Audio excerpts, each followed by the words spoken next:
जय हिंद दोस्तों, welcome to Kalyani physical academy. Kalyani physical academy तुम्हादेर सुस्वागत जानाচ্ছি। অনেক ছেলের অনেক কোশ্চেন থাকে আর্মিতে কিভাবে যাব। অনেক ছেলে বলতে শোনা যাচ্ছে বা বলেও আমাকে, স্যার অগ্নিবীরে যাব না। কেন যাবে না অগ্নিবীরে সেটা আমাকে বোঝাও। তোমরা কি জানো অগ্নিবীর সম্বন্ধে? অগ্নিবীর সম্বন্ধে কিছু জানো কি?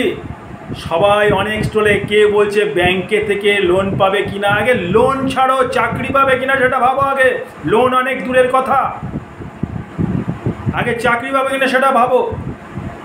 লোন পাবে না ব্যাংকে, এটা অনেক দূরের কথা। অগ্নিবীর কত অগ্নিবীর আছে যারা রাস্তায় ঘুরে বেড়াচ্ছে, আমাকে দেখাও তো তোমরা।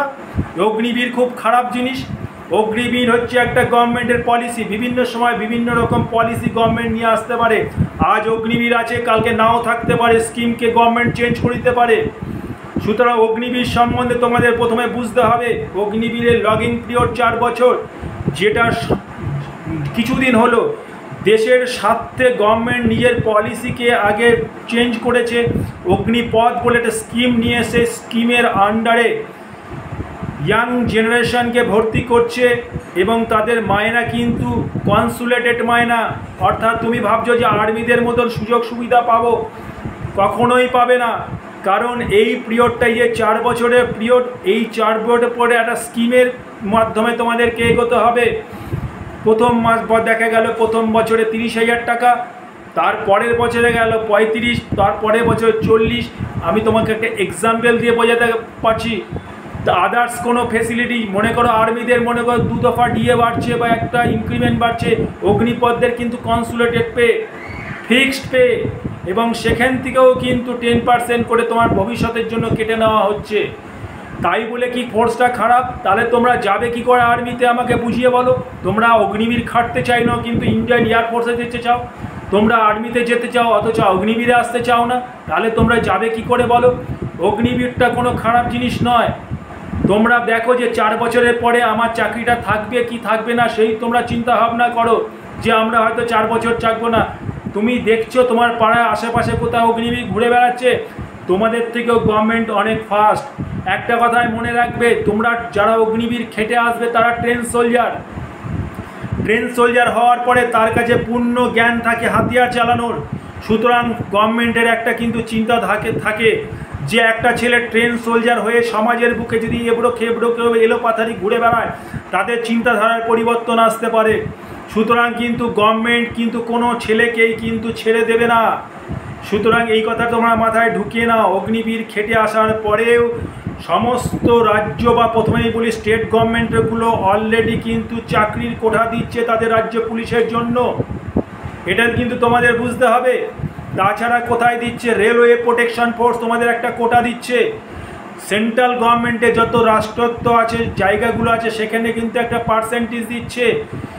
তাছাড়া তোমরা যারা এসএসসি জিডি নিয়ে এত লাফালাফি করো, সেন্ট্রাল প্যারামিলিটারি ফোর্সে যাবো, সিআরপি বিএসএফে যাবো, একটা কথায় মনে রাখো, যারা অগ্নিবীর খেটে আসবে, আসার পরে যারা 25% যারা পেনশন থাকা, যারা 25% ডাইরেক্ট সরাসরি ভালো রকম ট্রেনিং করার পর যাদেরকে ছেটে নিয়ে নেবে আর্মি এয়ারফোর্স নেবে, তাদের তো 20% নিয়ে নেবে। বাইদায় যদি কেউ থেকে থাকো তারা স্টেট পুলিশে কনভার্ট হবে, সিভিল ডিপার্টমেন্টে কনভার্ট হবে, কেউ রেলে কনভার্ট হবে। আর যারা কিছু আছে যারা 10% সেন্ট্রাল এসএসসি জিডিতে 10% আছে, অর্থাৎ সিআরপি বিএসএফে কিন্তু 10% কোটা দিয়ে রেখেছে। তোমরা আর্মিতে যেতে চাও, এয়ারফোর্সে যেতে চাও, নেভিতে যেতে চাও, কিন্তু তোমরা অগ্নিবীরা না আসলে এটা কি এরকম কোনো পলিসি নেই গভর্নমেন্টের কাছে। গভর্নমেন্ট পলিসিকে চেঞ্জ করেছে যে আগে অগ্নিবীর খাটতে হবে, তারপরেই কিন্তু তোমাদের ওখান থেকে কনভার্ট করে আর্মিতে 25%, 10% সেন্ট্রাল প্যারামিলিটারি ফোর্স, বাকি আরপিএফে কিছু সেন্ট্রাল রাষ্ট্রত্ব জায়গায় তোমাদের নিয়োগ করবে, কিছু রাজ্য পুলিশে নিয়োগ করবে। এইভাবে কিন্তু কাউকেই কিন্তু গভর্নমেন্ট ছেড়ে দেবে না। তুমি একটা ট্রেন সোলজার। সুতরাং ট্রেন সোলজার যখন রাস্তায় এইভাবে ঘুরে বেড়াতে পারে না কখনো।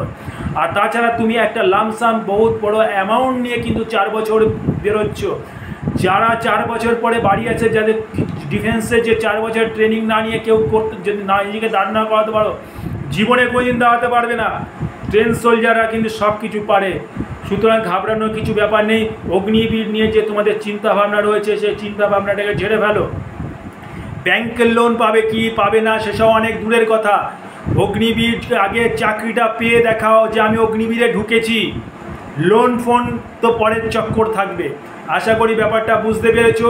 যারা ভাবছে অগ্নিবীরে যাব না, অগ্নিবীরে না গেলে আর্মিতে চাকরি পাবে না, এয়ারফোর্সে পাবে না, নেভিতে পাবে না, যদি বুঝতে পারো অগ্নিবীরে যাও। অগ্নিবীর কিন্তু কোনো খারাপ চাকরি না, হয়তো কনসুলেটেড পেয়ে থাকবে 4 বছরের জন্য, কিন্তু সেখান থেকেও তো এয়ারফোর্স আর্মি নেভিতে চলে যাবে, সেখান থেকেও তো আরপিএফে যাবে কোটা 22, সেখান থেকেও তো স্টেট পুলিশে যাবে, তোমাদের কিন্তু গভর্নমেন্ট ছেড়ে দেবে না।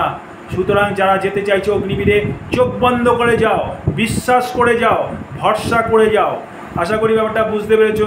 জয় হিন্দ, বন্দে মাতরম।